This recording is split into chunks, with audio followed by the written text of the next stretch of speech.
Try it again. We tested it. Hello? Hello? Okay. All right, well, I'm pleased to tell you that we have all of our town candidates here for the election, which will be next week, next Tuesday, a week from tonight. And on one side of me are seated the town supervisor candidates, 3 candidates for 1 position. And on the other side are the town board candidates, 3 candidates for 2 positions. So you can vote for 1.5 of them. This event tonight will be run by the League of Women. The League of Women Voters is managing us tonight. We have Laura Walls will be our moderator. Some of you know Laura. And the League will be passing out cards for you to fill out for your questions. Laura, where are you? Right here.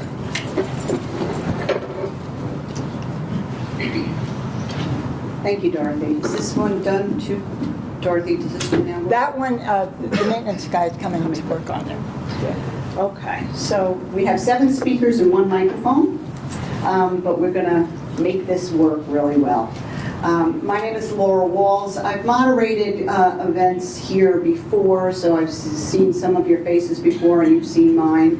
I want to thank the Woodland Pond Political Affairs Committee, which Dorothy is chairing, and they bring you these different forums for different offices that are up for election.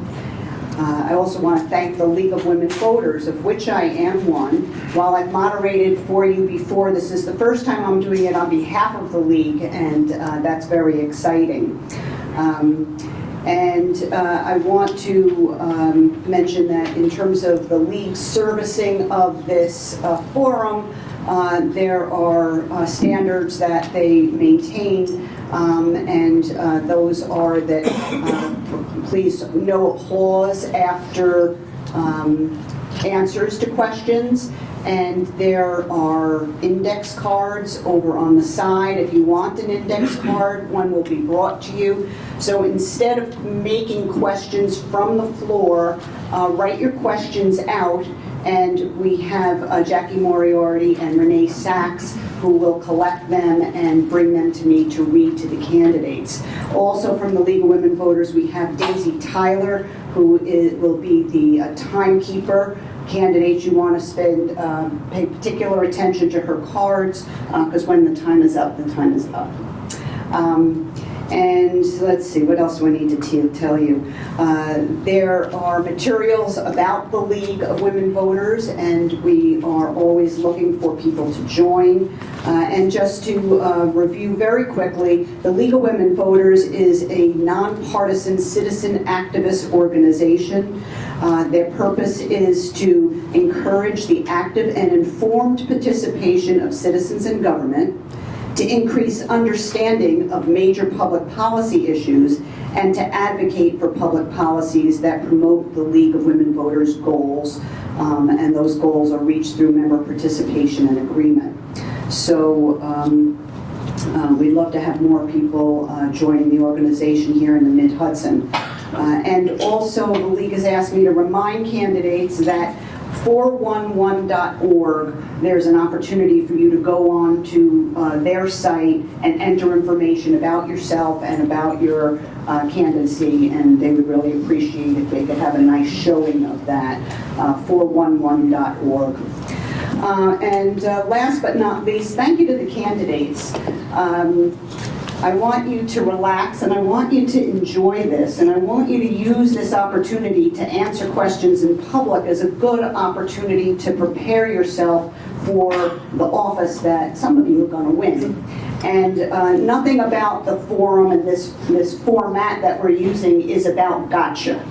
Okay, our criteria is that everybody gets equal opportunity, and while there'll be some attempt to have some flexibility at that, we're going to keep an order and make sure that everybody gets the same amount of time. So from that relaxed mode, just try to do your very best and feel comfortable and not in any way nervous. And then finally, I would remind you, I know that when Dorothy reached out to you all, she told you that there are many residents here at Woodland Pond who are new, and many that aren't from New Paltz. So when you're giving your answers, consider giving some more depth and being more contextual so that they can understand if you're referring to like 2 cross streets. Maybe give a little bit more, it's across from ShopRite, or it's across from the diner, something that really could create some relational experience for them. So we're going to start with opening comments from our candidates, and hold on a second.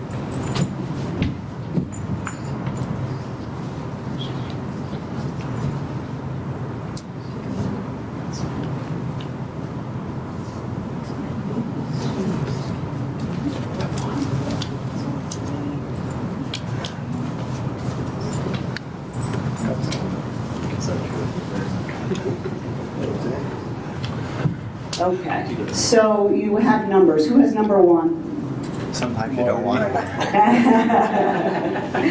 Okay, well that means that you, Marty, you're going to be able to answer the first question. So we're going to start with introductory comments, and I'm asking each of you to introduce yourselves in the order of the number that you picked. And you were also given some guidance from the committee as to what to include in your opening comments. So with that, contestant number 1, and this is going to be a problem because it's not going to move all the way over. So. Oh, that's, yeah. Yeah, but fortunately, contestant number 1 has. May I stand because I can't see half those Yes, people? please feel free to stand.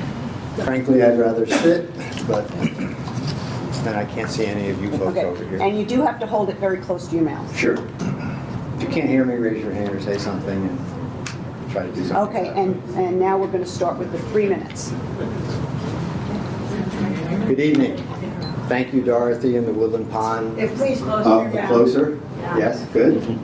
Thank you, Dorothy, and the Woodland Pond Political Affairs Committee for hosting this candidates forum, and Laura, to you and to the League of Women Can't hear Voters you. for moderating. Is there a volume control on this? Don't hold your hand on this, hold your hand down further, and then hold it right up to your mouth. Need all kinds of lessons, like a lollipop or an ice cream cone. Terry Moore and I moved to New Paltz 13 years ago when I retired. We live on Jansen Road. I had hiked and biked the Gunks and kayaked the Wallkill for many years.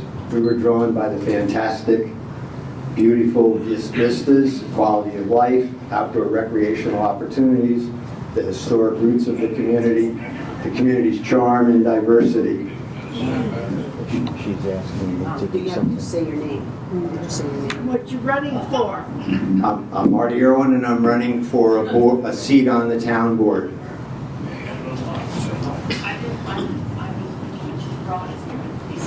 We moved to New Paltz and we're very glad to be anonymous. Our business was seniors housing, including affordable and market rate apartments, and 2 projects that also offered assisted living. Our choice was to remain small so that we could be totally hands-on. Hello? Still can't hear me? If I put it any closer, I'll be chewing it.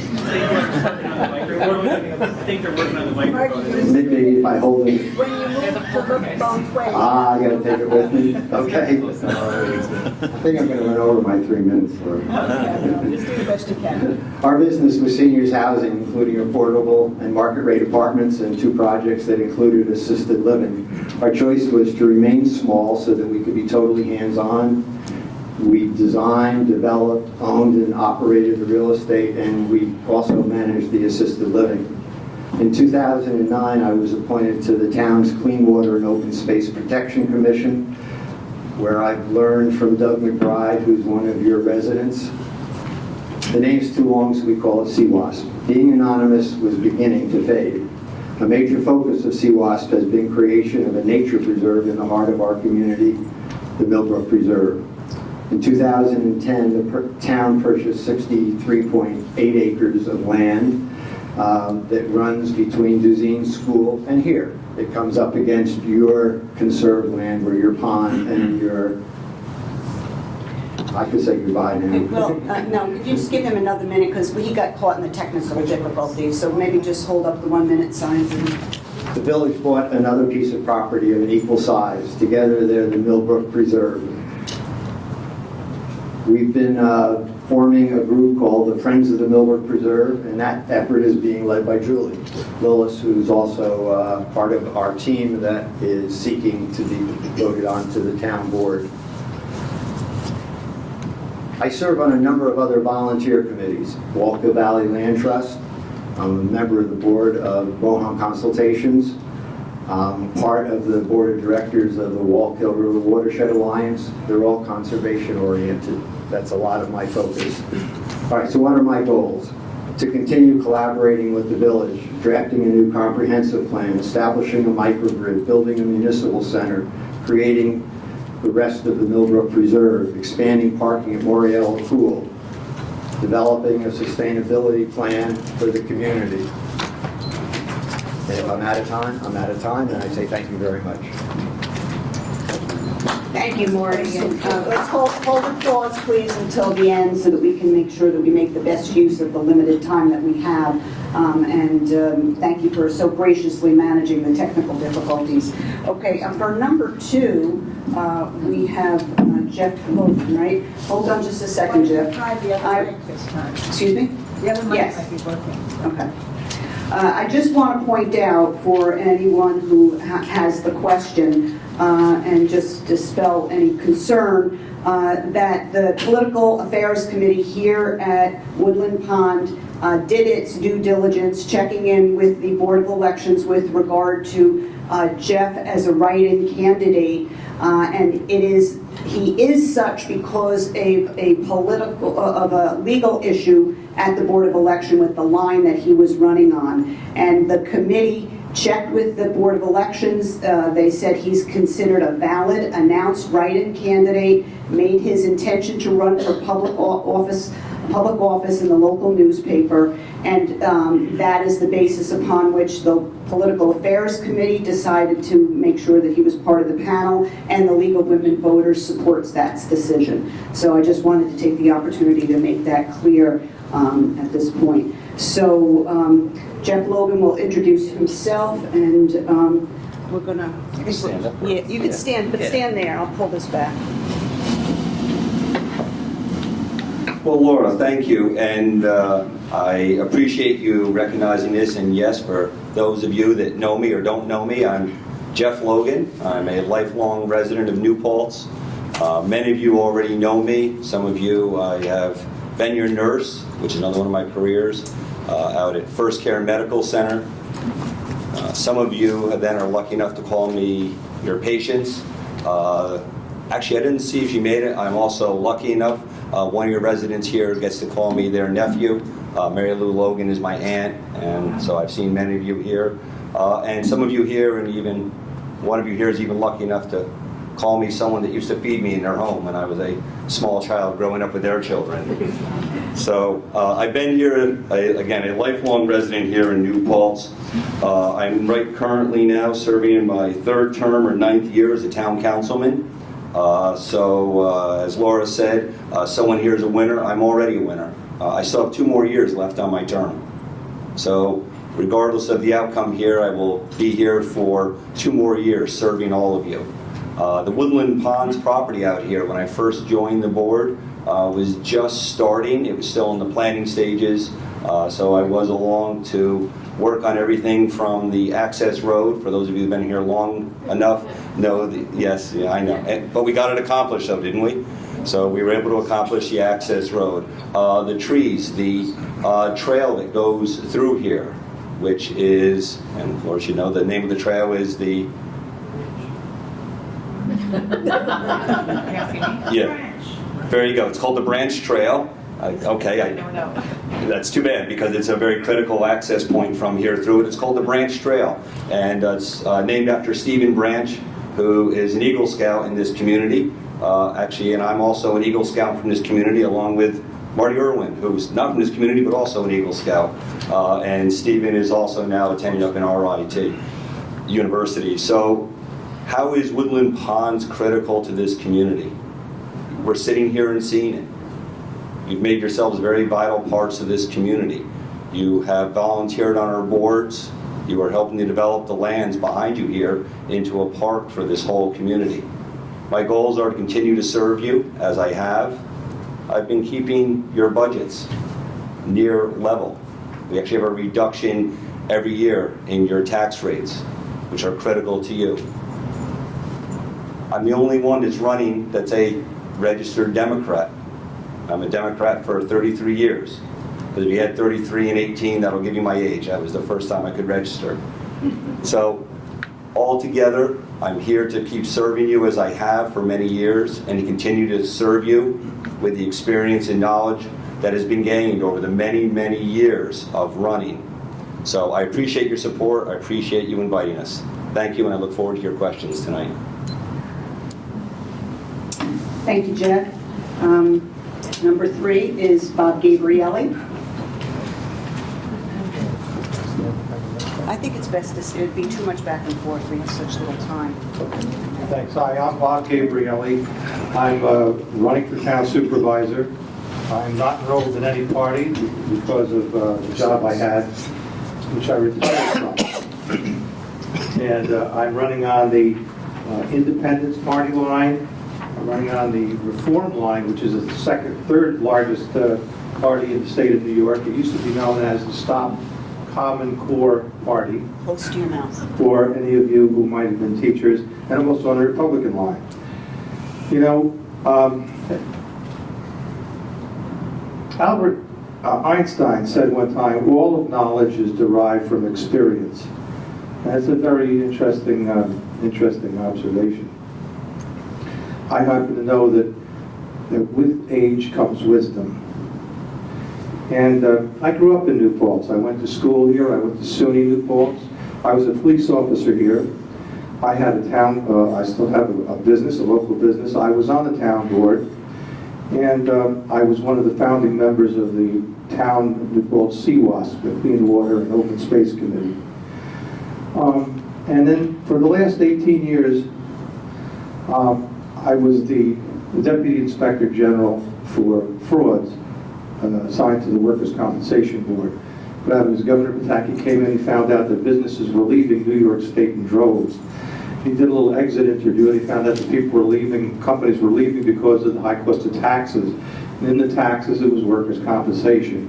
So I went to work there and started the office with the chairman of the board of Albany Law School. And after 2 years, there was, and it wasn't all our office, but there was a 34% decrease in the cost of workers' compensation.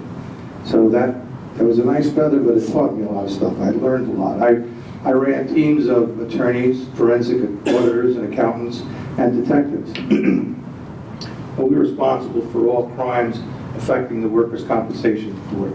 So those are my government experiences. I've had a lot of experiences as you've had. And I want to bring them to this position. I'm thankful for this interview for it. When Steven Spielberg wanted one word that would stir human emotions more than any other, he said, E.T., go home. Home is a very emotion-filled word to us. And I want to take those experiences that I've learned, and I want to now use them in local government so that we can make our home, New Paltz, more at home. Thank you. Thank you, Bob. And then Neil Edits is up next. Remember to hold it close to your mouth. Your name, position you're representing. Hello, can you hear me? My name is Neil Patez. I'm excited and honored to be here as the Democratic nominee for New Paltz Town Supervisor. I'm excited to use my professional experience to bring a change of leadership to our town so that together we can effectively enact policies that guide our community towards an economically, socially, and environmentally sustainable future. You may have heard I was not born here in New Paltz, or that I haven't lived here that long enough to know the problems facing our town. And although I've lived in the Hudson Valley for the better part of a decade, my wife and I have just recently moved here several years ago to the town. And what I think that says is that we decided to live in this town, like many of you. There are things about this town that we love and that we want to help continue.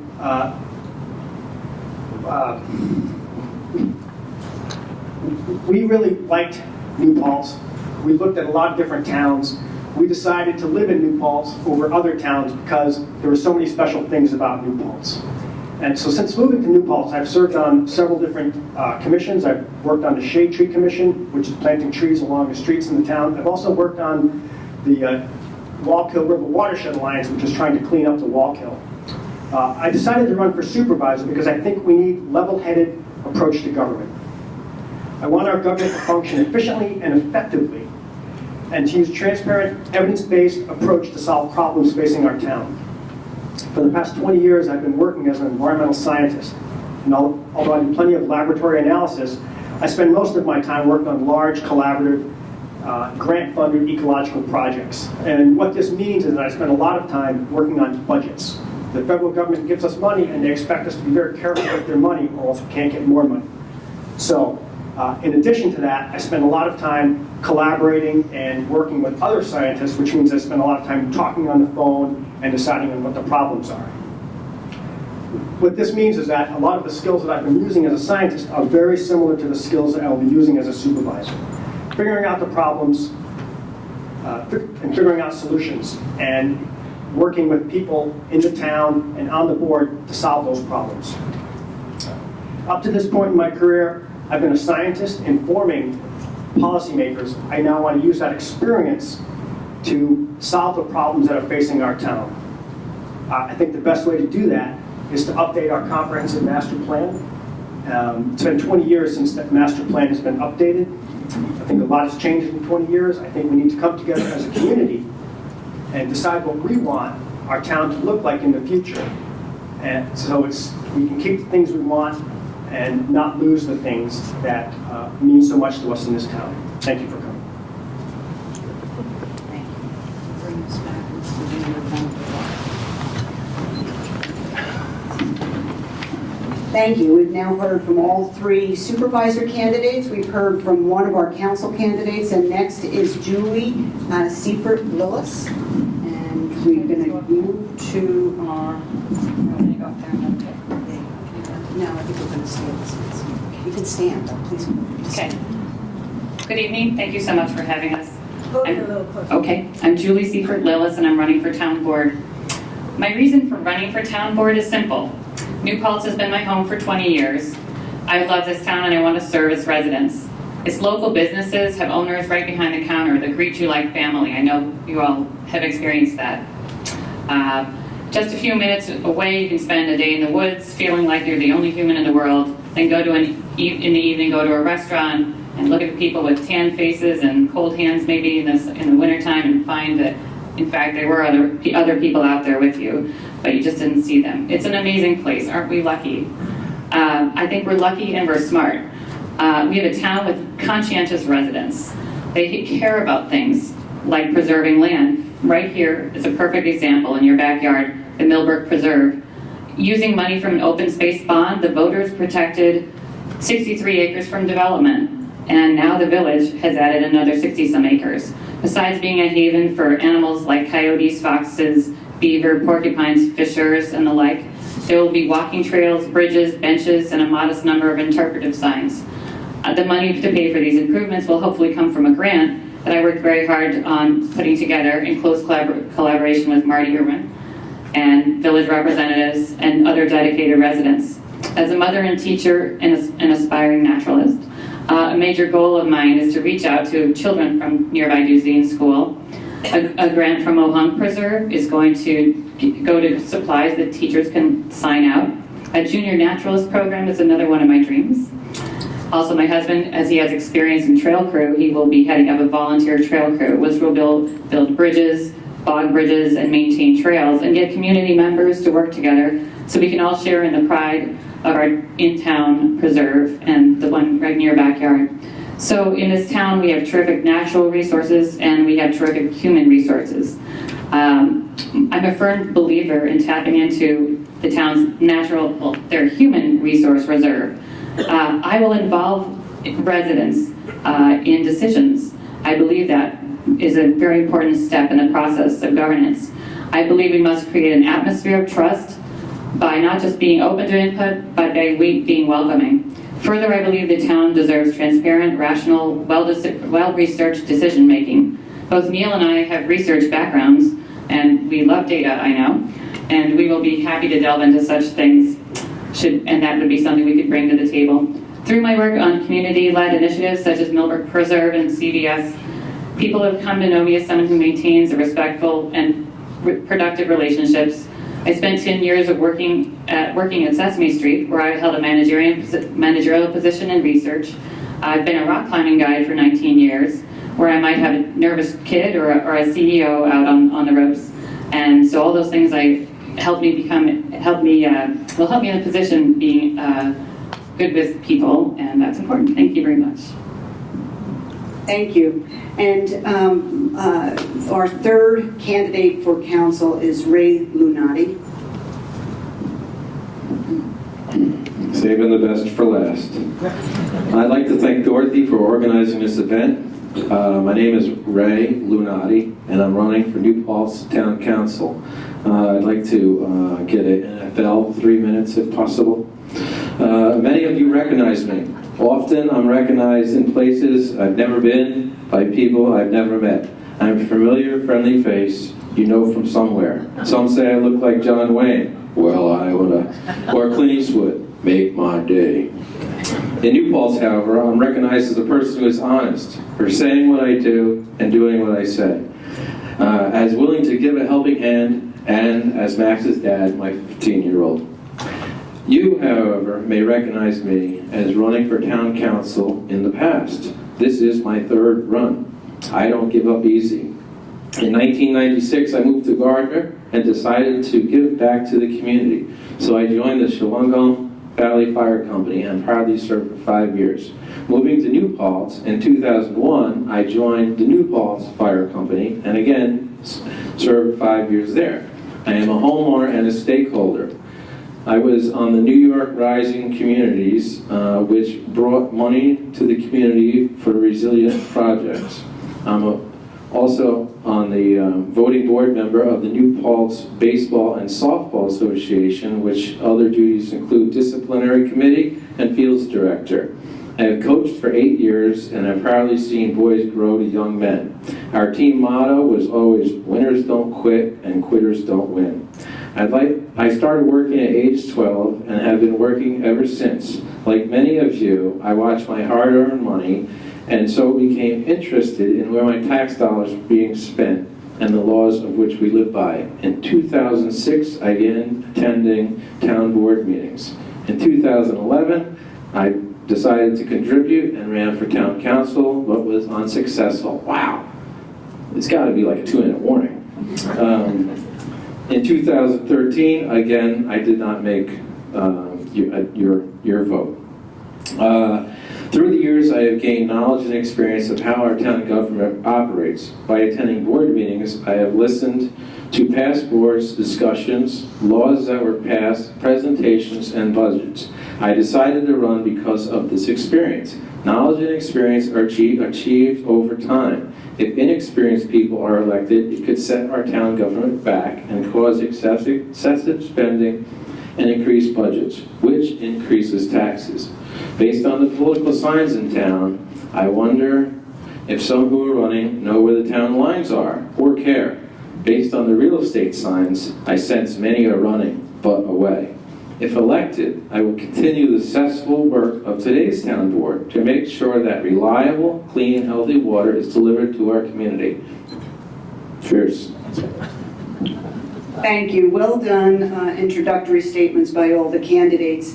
I have a couple of follow-up questions that the committee has asked me to ask of the candidates, and while I'm doing that, I just want to remind you that if you have questions based on what you've heard or what you thought or didn't know coming in here, please get a hold of a card, write the question down, and we will do some focus on the audience questions shortly. So the follow-up questions, I'm going to start with the supervisor candidates, and we will, let's see, so Jeff was first, so we're going to start with Bob, then Neil, and then Jeff will be last on this question.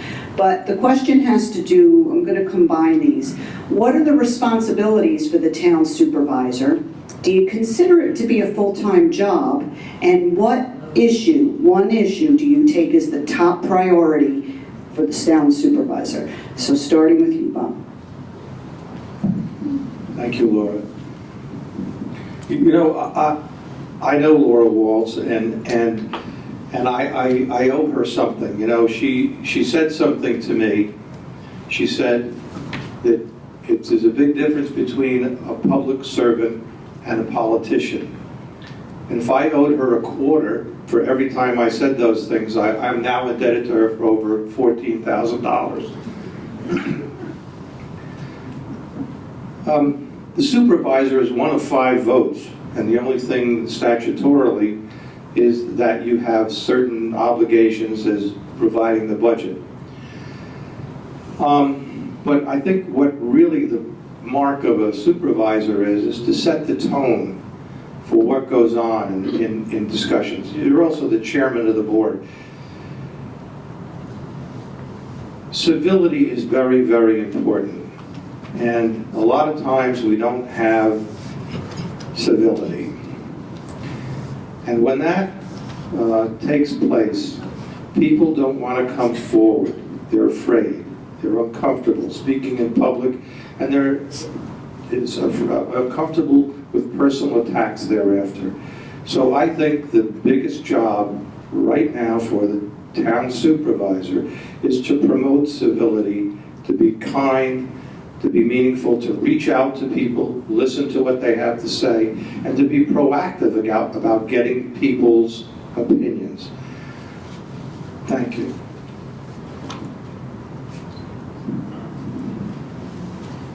How's that? Can you hear me? So, as far as, I'll answer the second question first. Yes, I think it is a full-time position. I think the people of New Paltz deserve a full-time supervisor.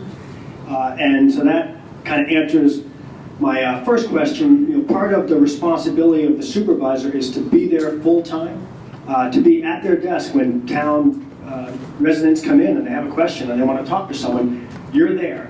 Your job is to listen to the people in the town, to help them solve problems. If they have a street light that's out or a pothole that needs filling, they should be able to come to you as the supervisor, right? So in addition to that, you have certain responsibilities. You are the leader of the board, even though you have 1 vote like everyone else, but you're there full time, so you put more effort into getting information on the issues in front of the board, and you help fill the board in before the meetings, and you lead the meetings, right? So you're a leader. I think you need to be collaborative, and you set the tone for the way that the entire board will act.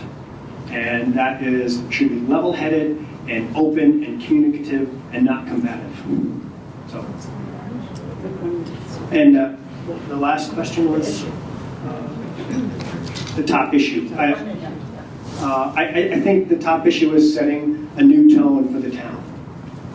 I would do that by being the leader of the board. Thank you. Well, again, Jeff Logan, and many of you already know me. I'm deputy supervisor, and yes, it is a full-time job. And deputy supervisor at times is a full-time job. Marty will tell you, as he has taken his seat over the last several months, I am there already anywhere between 16 and about 25 hours every week. We have some major projects going. So to answer your question also, what is one of the major projects? The major project right now is really our infrastructure. Ray pointed to it, water. All of you here get water because where we are. You're in the village. This is the village, for those of you who don't know. This is it. small part that was annexed long ago, and again, it's a history that I'm very well aware of. I was here when it was annexed over. And as part of the village, we need to get you that water. I find it interesting that some would see it not as a full-time job, because it is. We don't know much about some of our candidates running here, and what I can tell you is what I have done, which is the time and effort I have put in to get me to where I am. The other part of it that you had asked is, what is it that we've accomplished already?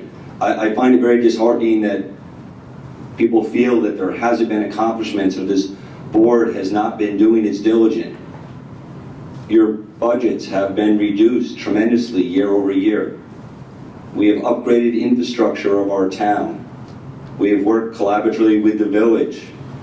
We make decisions based on gathering information, but yet we have people that tell you they're going to gather information, and the little we find out about them, they put into the paper that they're going to change how functions are done already in the town board that aren't broken. That's not working collaboratively. That's not going out and seeking the facts. They're going to work on your budget, but yet have not attended a single budget meeting yet. So it's a full-time job and a full-time commitment, and I look forward to serving you as that. Thank you all. And before we move on to the similar questions for the town board members, there is a question from the audience, and I'm going to use my moderator's prerogative to ask you to answer it in 30 seconds or less, because it's a very straightforward question. And we'll start with Neil. And the question is, you all have outside employment. The town reduced the supervisor's salary to $40,000. If elected, will you work full-time as the job requires? 30 seconds, please. Yes.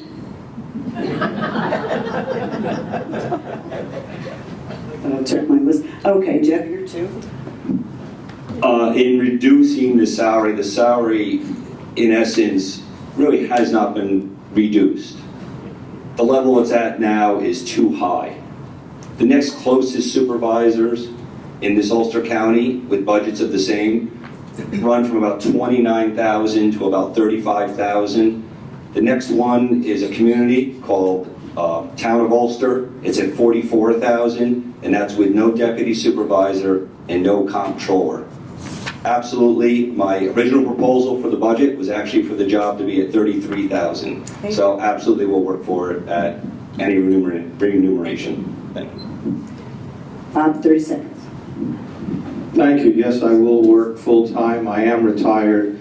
Not only that, but since I am 69 years old, I don't need health care, and I don't need my retirement because my retirement is set.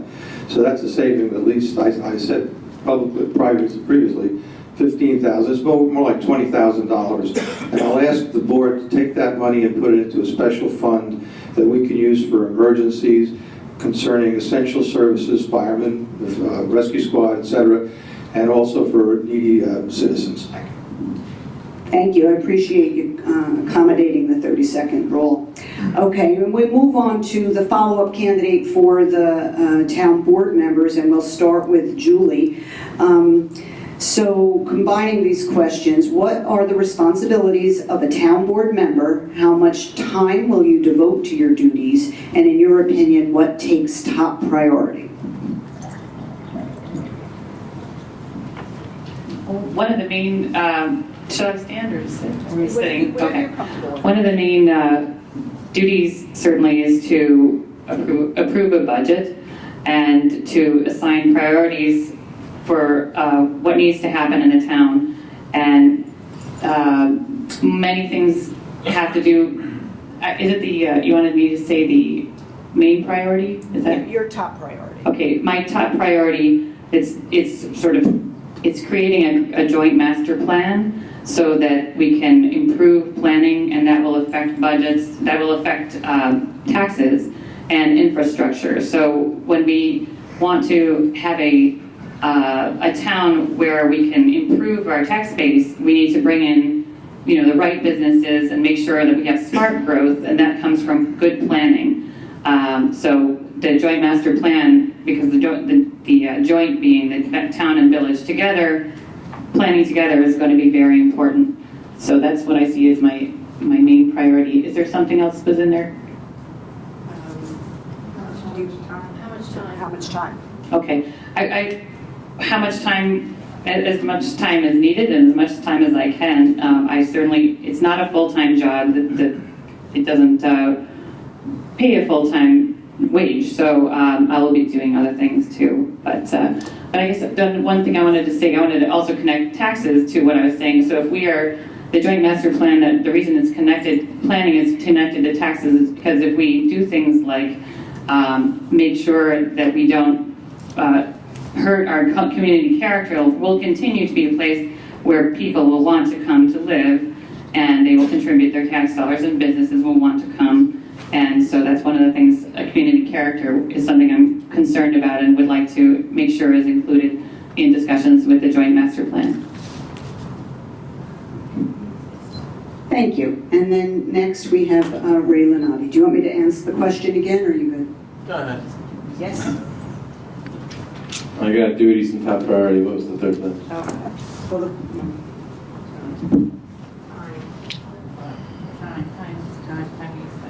Well, I already have attended many town board meetings, probably not as many as if I was elected, but I will give every moment it takes to dedicate my time to the town board. That's the type of person I am. I'm very committed. The duties of the town board are to pass laws, to seek grants, to pay the bills and warrants, hiring, firing, discipline of employees, to seek safety programs for residents, approve parades, and of course you have to go to other board meetings as a liaison, of which there's the Clean Water Open Space Preservation, there's the Planning Board, the Zoning Board of Appeals, numerous town departments. So it's overseeing. My top priority, well, one of the top priorities, because we've had 10 years to figure it out, but now we're getting down to 2 years left, is bringing the water to the community.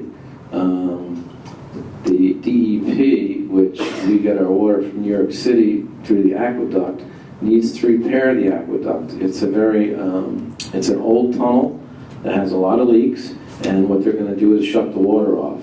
This town board that we have now has found water on Plains Road, and they would like to create a water district, which will be fully paid for by the DEP. So it's a win for our infrastructure for the community, and that would be my top priority, to see that through. Thank you.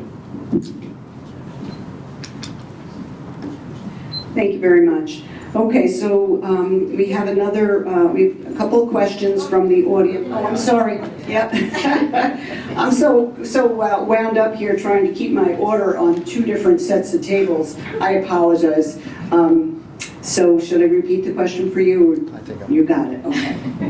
And I'll try to do better with the microphone. This one's easier. Yes. Responsibilities. It's a long list of responsibilities. And among those are ones that I've presently begun to learn more and more about and get more invested in since I was appointed to the board June 25th. All of these I have done collaboratively with the village, because while we think of the village and the town perhaps as separate, I have 14,003 constituents, 7,000 of them live in the village.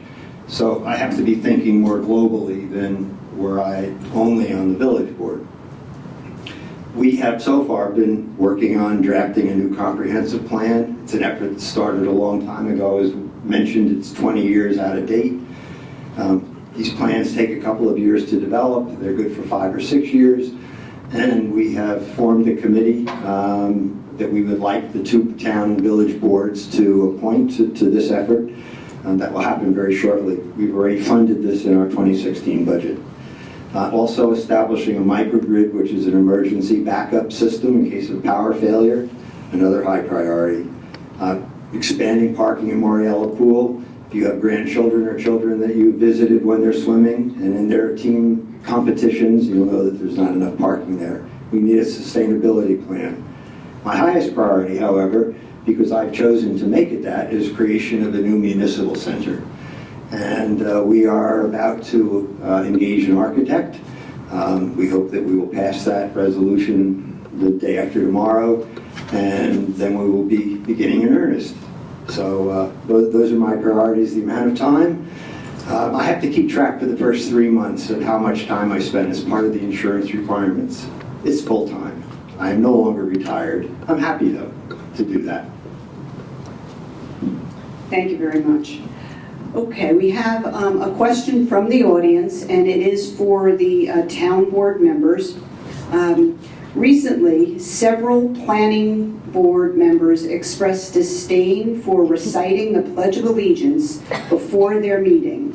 What advice would you give these individuals about the importance or the unimportance of reciting the pledge, and what is your personal view? And actually, this question could probably go across both boards, so both groups. So I'm going to start with the town board members and town board council candidates, and that would be Marty Irwin would get the first crack at that. I've been following that a little bit, seeing it online, listening to what the comments have been. Pledge of Allegiance, that's a basic part of America. We stand up and do it at the beginning of every one of our meetings. We recite it. I would give advice to everybody to recognize the importance of that in our society. Thank you, and now we'll go to Julie. Personally, I'm someone who goes to a lot of rodeos. I go to Wyoming a lot, and I've taught my daughter to remove her hat, and we proudly say, well, we sing. But that's something, personally, I'm happy to do that. I get a little teary-eyed when they bring out the big flag, and I think personally, the planning board issue, I feel like it's a matter for the planning board to discuss at length and give a lot of respect to each other for differing views. I'm sort of someone who really believes people should be respected for their views. Everyone, including the person who initially brought it up, they're looking for respect for their views. I think it's wonderful we all have different views. So it's a really tricky thing, and I hope that it can be resolved, but I think it should be a discussion within the planning board. It's not required by them, it's required for elected bodies to do it. Maybe not everyone knows that, but so it is not required. So I feel like it's, at the beginning of their board, if that's what they want to do. I mean, they're a voting board, so maybe they can vote on it.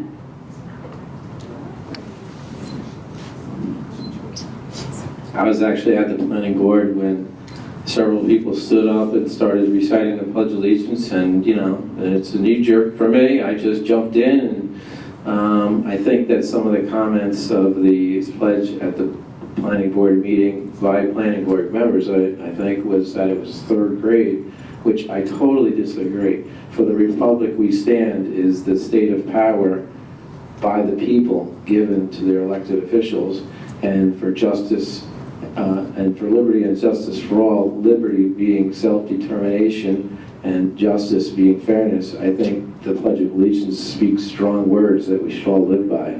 Many have fought for that flag, and if they don't say the Pledge of Allegiance at the planning board, maybe they should start. Thank you. We'll move over to our supervisor candidates. Do you want the question repeated? No. Okay. So we're going to start with Bob. Thank you. I think that everyone should have an opportunity to say their pledge at a public meeting. I think if people who don't want to say the pledge could leave the room or remain silent. I lost an uncle at the Battle of the Bulge. My father-in-law was a pilot and a wing commander in World War II.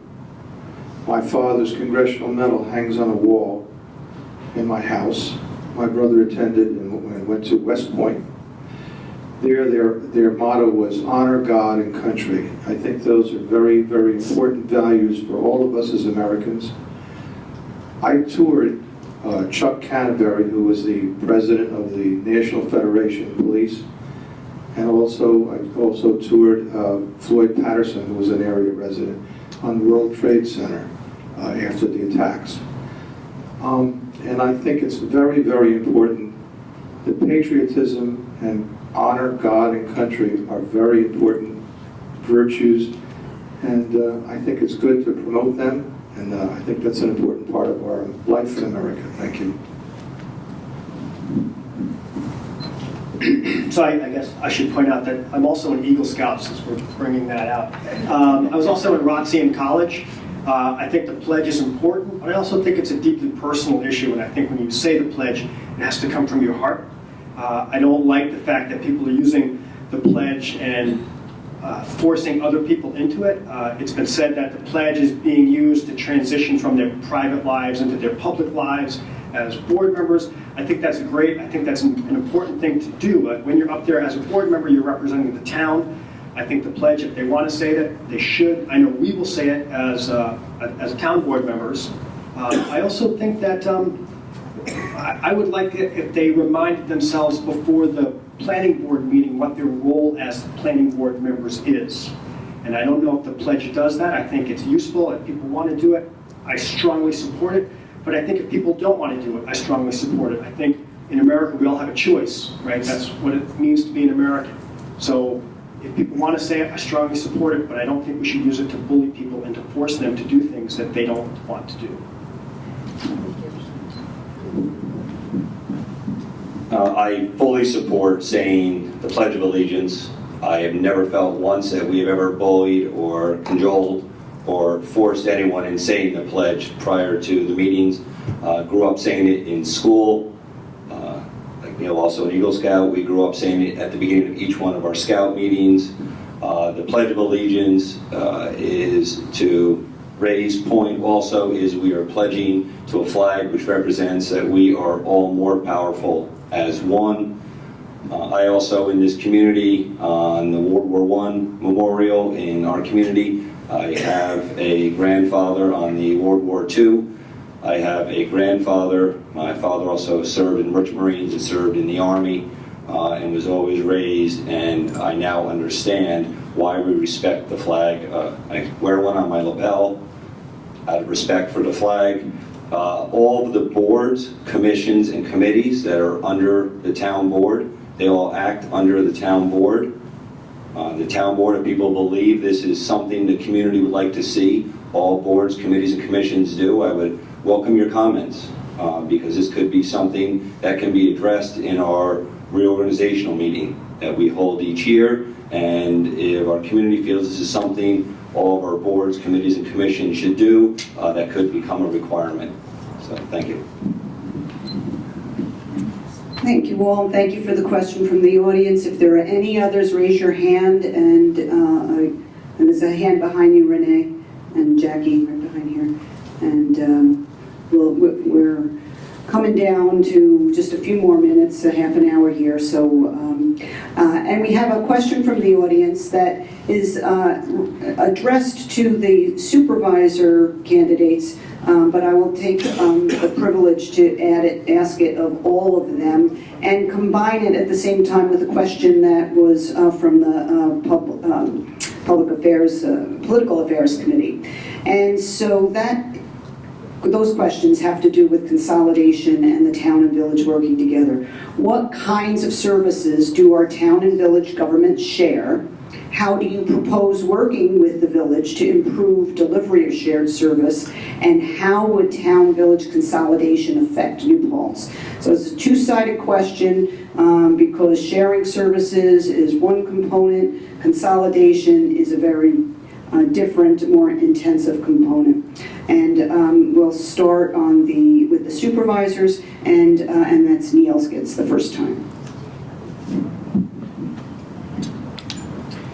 Yes, so consolidation, for those of you who may have just moved here, It involves combining the town and the village into one body, right? And so, very strong feelings on this. I've been knocking on doors for months now, and people really care about this. The bottom line is that consolidation is really, I don't get to decide as a supervisor. It's decided by the voters. So the voters get to decide about consolidation. As a supervisor, my job is to cooperate. I think it's important that we cooperate with the village as much as possible.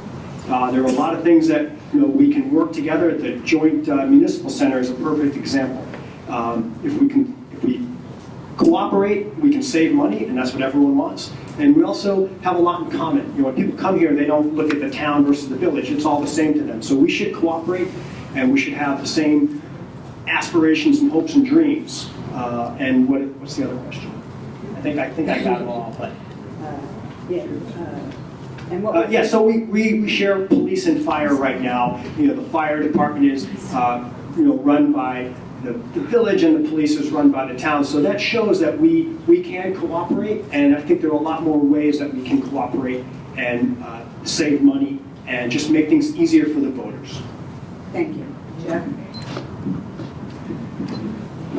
Okay, as far as consolidation, this has been an issue that's been going on for more than 30 or 40 years in our community. It goes back to when my dad served on the village board even. So it's been a long discussion. The first piece of consolidation is, it's actually not up to all the community. Actually, Marty made a very good point.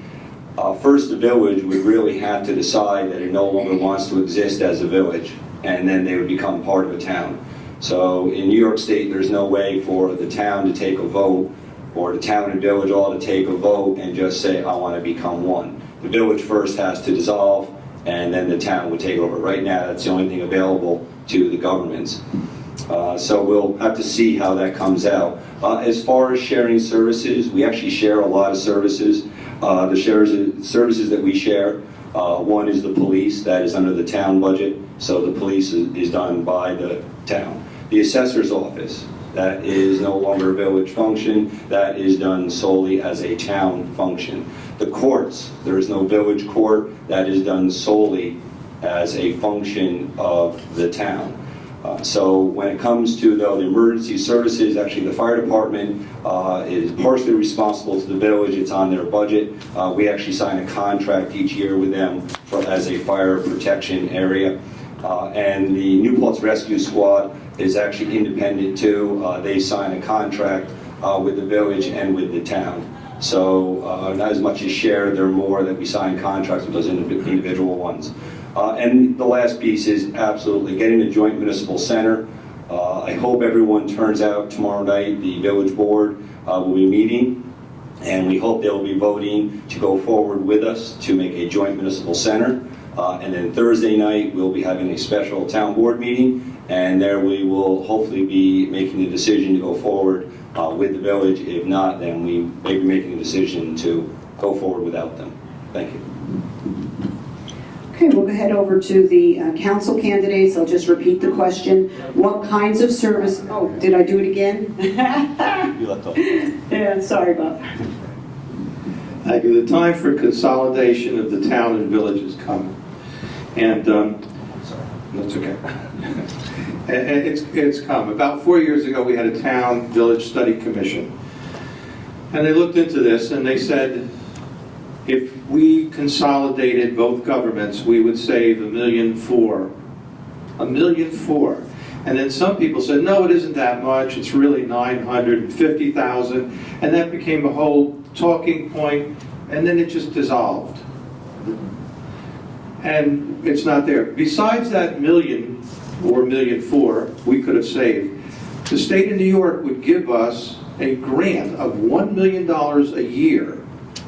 $1 million a year. People say, well, we don't know if that'll go on forever. But good grief, what more do we need? What more do we need? But it's got to stop. The politicizing of governmental services the time has come. Frankly, there was a great move in the 1970s. The town of Rosendale, village of Rosendale abolished. There are 400 towns in the state of New York. And how many villages? Why? Villages were formed in the 1800s when the merchant people needed certain services. They needed fire trucks, they needed sidewalks, they had close houses, they had high density, and they needed these services delivered. We have services, the availability of fire trucks goes past the horse-drawn carriages where the men used to, where you could manpower it. So we don't need villages anymore. And I think it's a sad thing as one government that we haven't been able to put politics behind us. If I were the supervisor and said, Bob, we want to have one government and we're going to do away with your position, I would be delighted. Thank you. Thank you. Okay, moving on to council candidates now. I'll repeat the question, and it's a combined question from the committee and one from the audience. What kinds of services do our town and village government share? How do you propose working with the village to improve delivery of shared services? And how would town-village consolidation affect New Paltz? And we will start with Ray. Consolidation was the hot topic 2 years ago, and I believe 4 years ago. If the town became only one town without a village, then we would have to have the fire department create a fire district. I don't think that's such a bad thing. I was in the fire district of Shangham Valley, and we operated in the black, and I paid fire district taxes, and it didn't seem to scare me.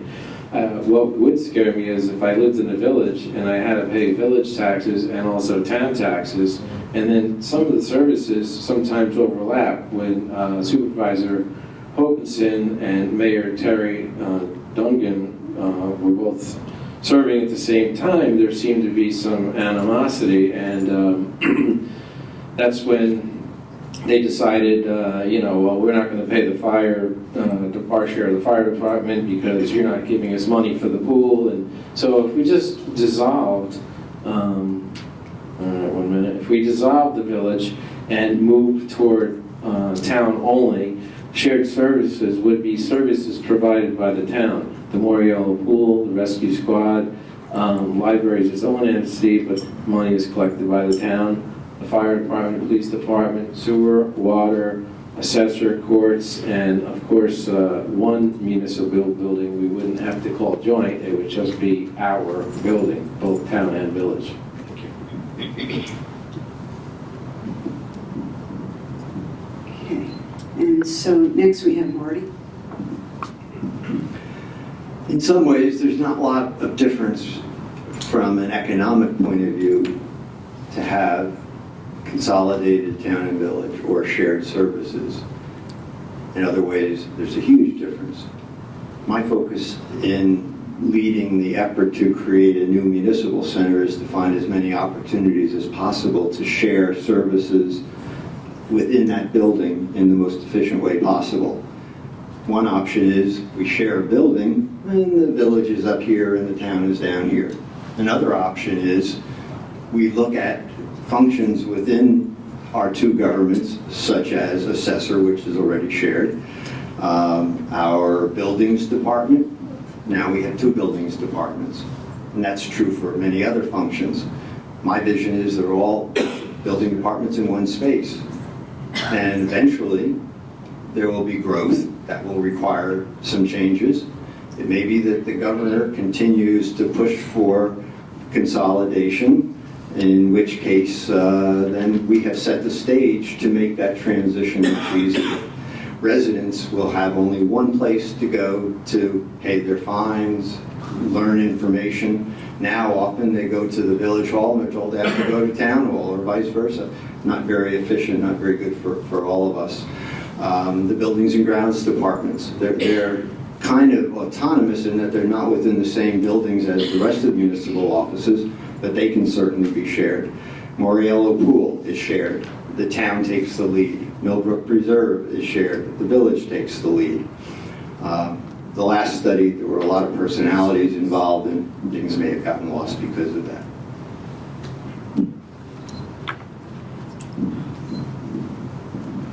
I agree with Marty quite a lot in a lot of his points, especially about the joint municipal center. that is a wonderful way to facilitate sharing of services. And villages and towns are different. I want to point out, villages are more dense. Our village has a college, and villages are eligible for grants that the towns aren't eligible for.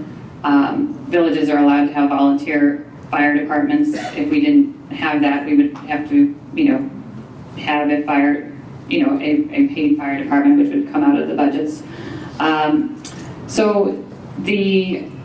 know we could have our own fire district, but at the same time, it costs taxpayers. So I think that sometimes you can think of it as a psychological issue, that just because New Paltz has the same name, that it seems like, why do we need two different governments? But they do have two different functions.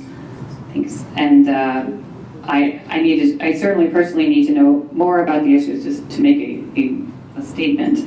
But as far as I'm certainly in favor of shared services and increasing that, and improved relations between town and village, and excellent communication is something that I would certainly help foster. Thank you. Thank you. We're covering a lot of ground and getting a lot done in the time that we have available. Jeff Logan just asked a question, and I want to make sure that everybody knows what it is and has the same answer, and that is, will we have time for closing statements? And yes, you will. You'll each have 3 minutes to make a closing statement. So you can clarify anything that was discussed or make a final pitch for your point of view and your credentials, however you choose to use that. So this is likely to be our last question before we move on to the closing comments. And there's a question from the audience. I'm going to combine it with a question from the Political Affairs Committee. Question from the audience is, are you in favor of the CVS and Five Guys development at Main Street and North Puck Corners Road? Do you think it is a done deal? And the committee, we can tack this on, wants to know what your thoughts are on improving the non-residential tax base. So I think we'll stay on the council side, and Julie, you would be first. The question is, am I in favor of CVS and what?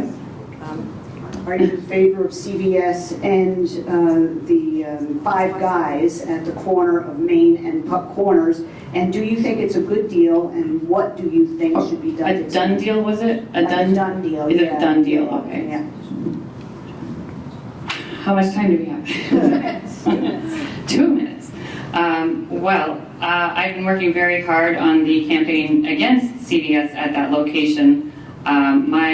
It's actually what drew me to local government, because for one, it introduced me to some wonderful people, including Michael Zierler, Kevin Borden, Susan Blickstein, speaking with all local officials, various other members of community, people involved in wetlands. It really opened up the doors for me because, and personally, I thought it was not a great idea. I was very concerned about the traffic. I'm concerned about the environment. I'm concerned that it's in the Millbrook Preserve watershed. And so I also I was very curious whether there were other people who were concerned like I was, and I did a petition and found easily within a couple weeks, I got over 1,000 signatures. I just stopped, it was enough. But it was clear to me, that people really, people for one should be consulted, and that helps inform my desire to be collaborative as a town board member. But I wanted to be sure that people's needs interests are being thought of, in this process. So I go to the planning board meetings. I've gone to just about every planning board meeting since I learned about it. Every one I can go to. I've learned so much about the process, but I'm there representing all the people that have signed that petition. That's how I feel. As far as whether it's a done deal, it's certainly not a done deal. It's in process, and there's absolutely, people are welcome to come to any planning board meetings and weigh in either way. But it's in process. They're reviewing the potential impacts right now, and I'm personally happy for anyone to contact me about if they want more information. There was one last part. Okay. Ray would go next. I'm actually for the CVS and Five Guys store. I don't know if you heard today on the news, but Walgreens is purchasing Rite Aid. So that kind of concerns me because that store may no longer exist in this town.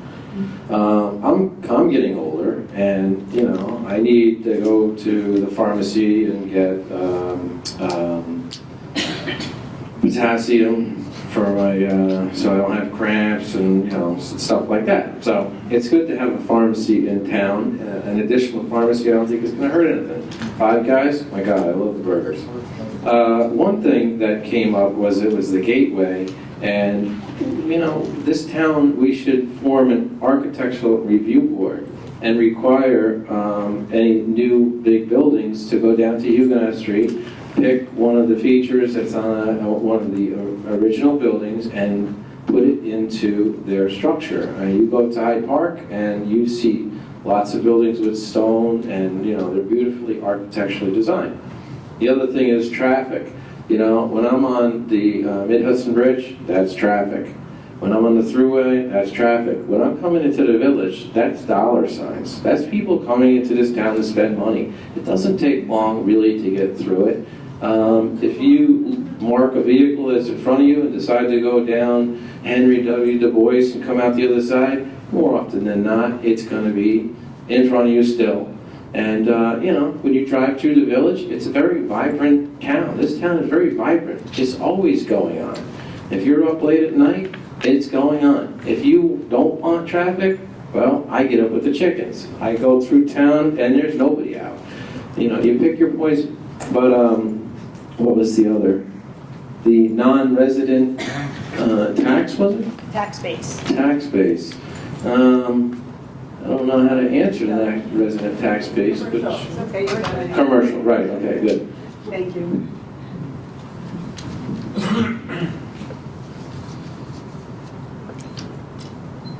I'm not ready to make a decision because we don't have all the information. I had initial concerns about stormwater as much as anything else because the location is within the Millbrook Preserve watershed, or tributary 13 watershed. What I have heard and learned from listening to the discussions at the planning board, most especially from Dave Clauser, who's the town's consulting engineer, he seems to be indicating that the stormwater is managed through their designs as proposed. And if that's the case, which the law requires that there not be any polluting discharges off of the property, then that issue for me goes away. On the plus side, it does increase our tax revenues, and we do all have to be mindful of that, whether it drives our decisions or not. We do have to consider that. So traffic has been mentioned, and there's no way you can deny that traffic could be a problem.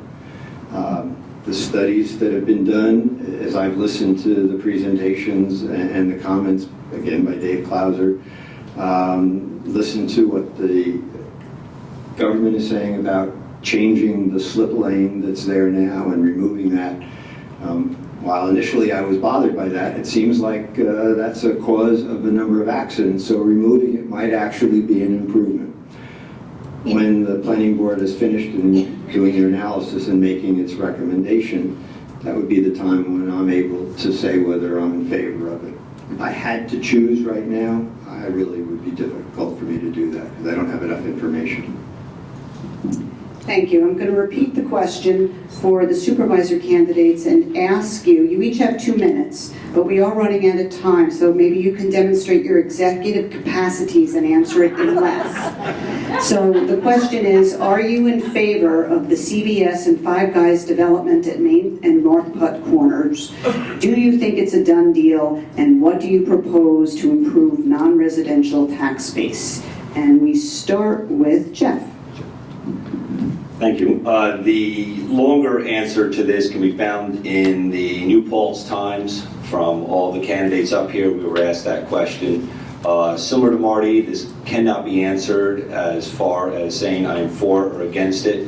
It is in process. I have been a liaison for 8 years to the Planning Board and the ZBA and work very closely with them. This currently is being studied under the CEQA process, State Environmental Quality Review Act process, and they are going through the EAF right now, the Environmental Assessment Form, on the property. It is no way a done deal, either for or against, because it is still in the planning process. Huge parts of this planning process have come from bringing in many experts, engineering firms, and including the county. Marty mentioned the slip lane.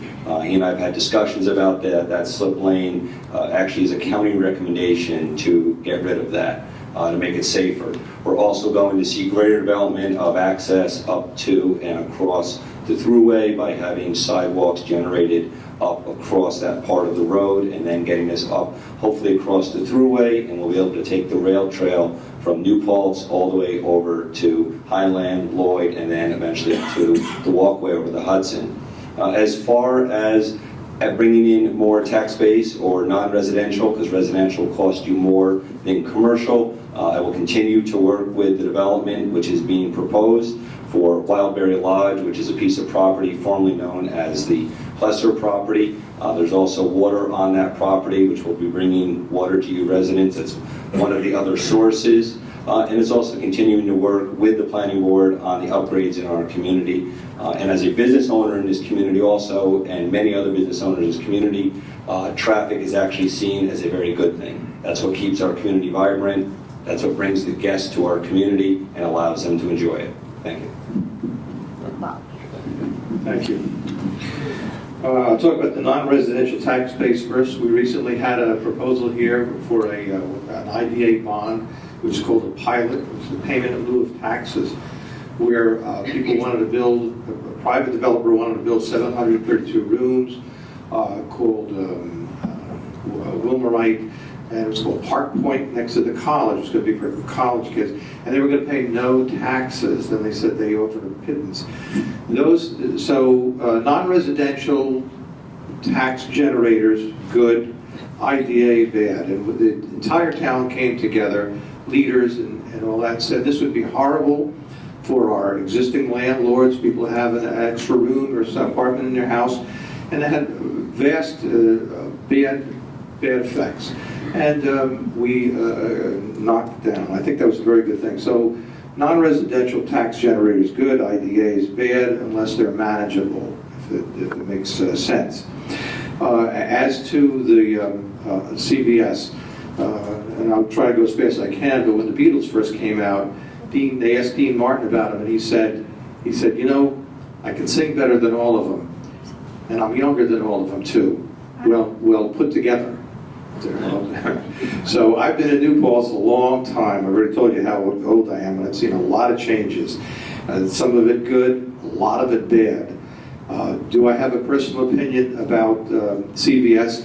I may be the supervisor, and here's my point of view, that these things often get heated, they turn up in lawsuits, and it would be bad to have a position so that your adversary could say, see, he was always prejudiced against us.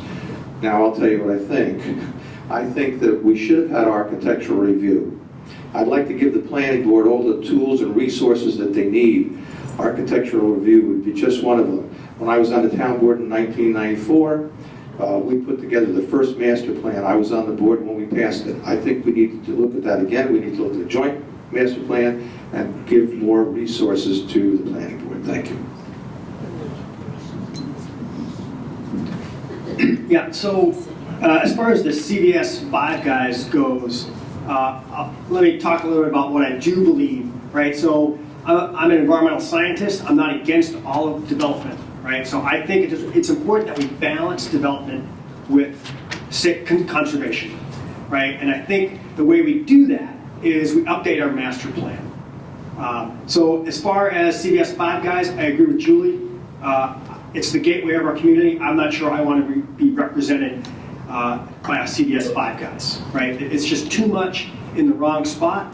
I also think we need to really protect our local businesses. They're the heart and soul of our village and town, and we should do everything we can to help them out.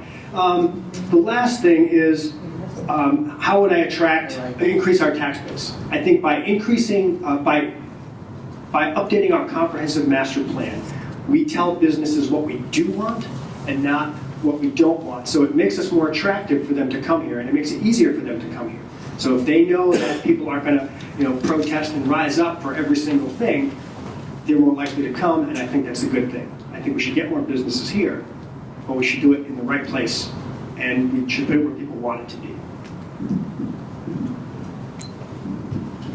Okay, thank you very much. We're going to get ready for our closing statements. There are two questions that have come in the course of the evening that address something that was said right in the introductory period. So I'll use the moderator's prerogative to answer the questions, and they have to do with why Jeff Logan is a write-in candidate, and so the Political Affairs Committee, in particular Dorothy Jessup, who heads that, checked with the Board of Elections Commissioners and was told that Jeff is a valid candidate as an announced write-in, meaning that he made his intention to run for office public in the local newspaper, and that he was officially nominated by the Women's Equality Party, which had a legal difficulty in being on the ballot. So I didn't want to ignore the questions from the audience and just review what we discussed right from the outset. And so we'll begin now with our closing comments. Thank you everybody for being so patient, and I hope that you found this very informative. I encourage the candidates, anything that you haven't said already that you think is important to get out there and would be a good use of this time now. We'll start with Marty, Julie, and then Ray. Thanks. Thank you all for giving us this opportunity to come and present ourselves to you. I didn't finish at the beginning, so I'll finish it now. I'm going to be short. What do I bring to the table? I seek consensus and collaboration. I avoid drama. I have a proven record of success in business. I'm well organized. I'm good at coordinating and expediting. I solve problems. I search for sustainable solutions. I have a high energy level, and my background is directly relevant to helping create a high-performance municipal center that brings together our police, justice court, and town and villages offices so we can recognize tax savings through efficiency. In a little bit of my time, I would like to tout something. I'm a member of Bohan Consultations Board. We do promotions throughout the year to get our message out about sustainability and how all life on the planet is interrelated. We do a conference once a year, a forum once a year, and we do an award ceremony once a year. Next Monday is our annual conference, and it's on the topic of how do you pay for conserved land that you have made a commitment to keep as open space in perpetuity. That's a long time. It's easy to find money to buy land. It's easy to find money to develop land like this. It's not easy to find money to keep it going. I brought a couple flyers for our conference. I'd like to leave them here if there's anybody that's interested in this. You get a day at Bohan for $60 and a great meal. And you can listen to some really good speakers talk about the challenges and opportunities of conserved land and open space and tourism, because that's an economic generator. So thanks for the opportunity to chat with you. Our team of Neil and Julie and myself, hope you vote for us. Thank you. Okay, Julie. Thank you so much. I wanted to, since I didn't answer the last part of the question about CVS, about how I would improve the tax base, non-residential, I think I spoke a little bit about it before, but I want to make it clear that I'm not anti-business in any way, shape, or form. My favorite form of business happens to be local businesses, small local businesses, and I think it adds so much to the character of our town, because I know that when I visit those local businesses and I see those owners there, it fills my heart with joy, truly. And it's something that we can offer, and I think it brings tourists in. It will continue to bring tourists in. again, just because I don't like the idea that CVS will increase traffic, to me it's at that corridor. That's a crucial corridor where ambulances and people need to get out, or in. So I think it's just we need to protect that, and that will increase our tax bases. That will allow more people to want to, because there are tourists coming, more people to open businesses here. So that will come with a joint master plan. That will help. I wanted to say in closing, through my activities and my reputation for hard work and hard work ethic, I already have developed positive relationships with many people who are leaders in the town and the village. And going forward, I feel like that's very important. It's important the town and village work closely together, and including on the joint master plan, but also on this joint municipal center and all the different ways to share services that will help save money for both. And so, in fact, one of the friends that I have made who actually led me to consider running said, "You will put the needs of the town first," and this is true. I will do that. I will work diligently to protect what we love about New Paltz and ensure that smart growth is a way to reduce our tax burden so that we all can enjoy living here for many years. Thank you. Thank you. I'd like to touch back on the CVS too. The slip lane at the board meeting I was at, the planning board, will remain. A stop hour will be in place and crosswalks will be installed. And it's magnesium that I need for achy bones and joints. Anyway, if you look on the other four corners of the thruway, I hardly call it a gateway. We got the salt shed from the state, and we got abandoned buildings on the other corner, and we got the back of the Super 8 hotel on the other side. So in closing, if elected, I've read that, so let me go to the next one. I will also work to provide trails and access to the Millbrook Preserve, which we've mentioned so much tonight, so you, the Woodland Pond residents and all town residents can enjoy nature in the heart of the community. I think it's great. I will continue to ensure emergency services you depend on, police, fire department, and ambulance squad, are reliable and funded within their budgets. I will work toward the completion of the new town hall and the Carmine-Liberta Bridge. My knowledge of construction, because I own a construction company, I actually worked in the city on high-rises too. I was project supervisor on 4 high-rises. My knowledge of construction will help ensure cost-cutting practices, bringing in savings to taxpayers. I would like to say, standing up here, I am a Democrat. I did not win at the caucus, so I'm on the Republican line. So if you look for my name, Lunati, which is Luna, like the moon, and T, like you're going golfing, don't throw any other letters in there, on the Republican line. If you go to the Republican line, you're still voting for a Democrat. Okay. In closing, I would like you to elect the guy you know, the guy you recognize, the guy you can trust, and if you call, I'll answer, or at least leave a message or text me, and I'll get right back to you. So I look forward to seeing a win at the polls, and I will need your support. So thank you, and have a good night. Okay, and moving on to the supervisor closing statements, we start with Neil. So I'd like to say that I hope I can count on your vote next Tuesday as the Democratic nominee for supervisor. My only agenda is that we have an effective, efficient government that is honest and it's open to dealing with the people. I think one of my favorite quotes is the definition of democracy is the participation in power. I think we have a lot of really smart, active people in this town, and I think I may not know all the answers, but I think if we work together and we take input from people, I think we can solve a lot of the problems that are facing this town. And I think people are a big resource, and I want to make sure that my term as supervisor and as I work on the board, that we're open to any suggestions or input that people have. I think that's an important part of being a good leader. Thank you. And again, I'm Jeff Logan, write-in candidate. As Laura's pointed out, there was a Democratic caucus for which I've been a Democrat for 33 years. My service now, third term in office. The amount of knowledge it takes, the amount of experience it takes to be in government is incredible. The knowledge I have now gained from where I am now gives me the experience and the knowledge to become supervisor of this community.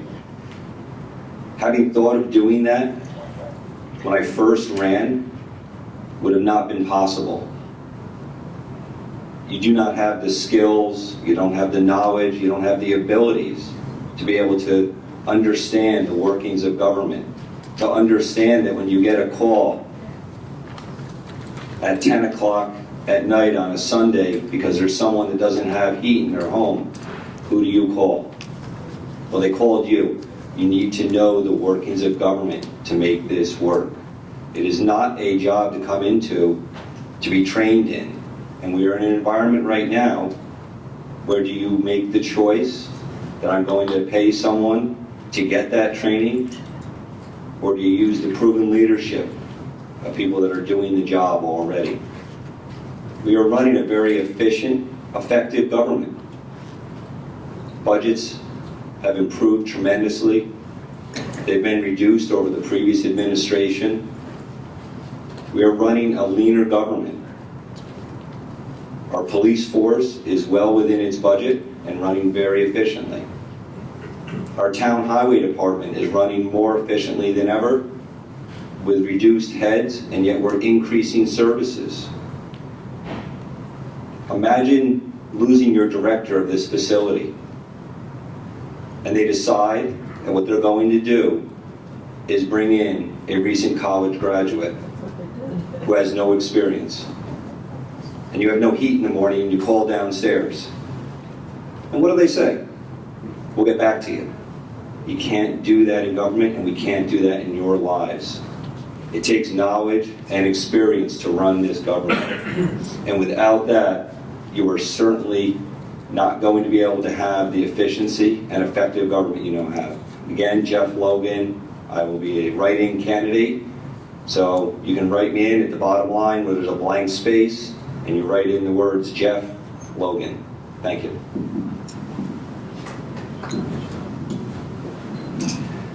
This is my opportunity to put humility aside. I told you when I started this was an interview, so please let me tell you my accomplishments.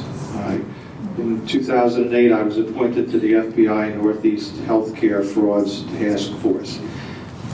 That's not such a big deal. What is a big deal is to get that appointment, I had to have a background investigation done. I have top secret national clearance. So that's my background investigation. I worked for 4 successive governors of different political parties. I served at the pleasure of the governor. I had no civil service protections. I worked from day to day, and I could have been dismissed. So my continued employment was only based on my last day's performance. I learned especially how to negotiate in government, and negotiating is a very important thing. Compromise is sometimes negotiating, but negotiating is not always compromise. I've just proposed a plan with State University in New Paltz where we could share. They have people who need to have an internship for most of their graduate programs. We need people at Town Hall, and it's a free labor force. We would get the opportunity of using their bright students to come help work for us, and we would share with them educational opportunities and exposure to small town government so they could carry that forward in their lives. I think that's a remarkable program. I've told the students, and I told the president that whether I win or lose, I want to continue with that program. I think it's very important for us to have. Just one offset, if I can digress, is I hate it when you call town government and you get that insidious push 1 if you want this, push 2 if you hate. So maybe we could get around that.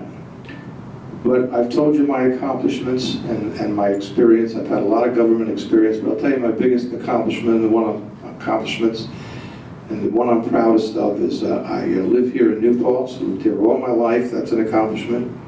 I have a wonderful family. I have a wife named Lynn, and I have a daughter named Allison. She's a student at Marist College. That's the one I'm proudest of, and thank you very much. Okay, one quick last order of business. What? Yeah, Neil went first. I did, I did it wrong twice, not 3 times. So one last order of business is Dorothy Jessup, the head of the Political Affairs Committee, is going to talk about when to vote and what the ballot issues are. Right. I just want to make sure that all of you, a lot of you had got your absentee ballots yesterday. And even though it seems like a lot of time till Tuesday, remember that it has to be postmarked in order to be counted, and it has to be postmarked in Albany. That means mail it tomorrow. Now you've had a chance to hear who is running, so mail your ballots in tomorrow if you already have them. For those of you that are going to the polls, we will have bus going back and forth. The hours will be posted on our bulletin board as soon as we know when that is. So just keep in mind you have those 2 options. It's going to be a day or more. We vote in the same place where we normally vote for national elections, which is in Dale Hall, which is down near the Reformed Church. For those of you that are driving. All right, well, we have a lot of thanking to do. We have Dorothy Jessup, who chairs the committee here at Woodland Pond. We have Renee Sachs, who helps her in that capacity and also is part of the League of Women Voters. Jackie Moriarty, who is helping to get the questions from the audience. Daisy Kyler, who did all of the timekeeping, which is a very challenging to do. And then we have our candidates, and I'm going to announce them in the opposite order of which they started. So we have Ray Lunati for the board, Neil Betez for supervisor, Julie Seppert-Willis for board, Bob Gabrielli for supervisor, Jeff Logan for supervisor, and Marty Irwin for council. So thank you all, and thank you for the questions, and it's a great evening. Thank you, board members. Thank you. Thank you. The voting districts, the polling places have changed. It's different than what No, for these residents, for anyone watching online, oh, I don't know. just admission check-in. Okay, if anybody's watching online, check in to verify your voting location.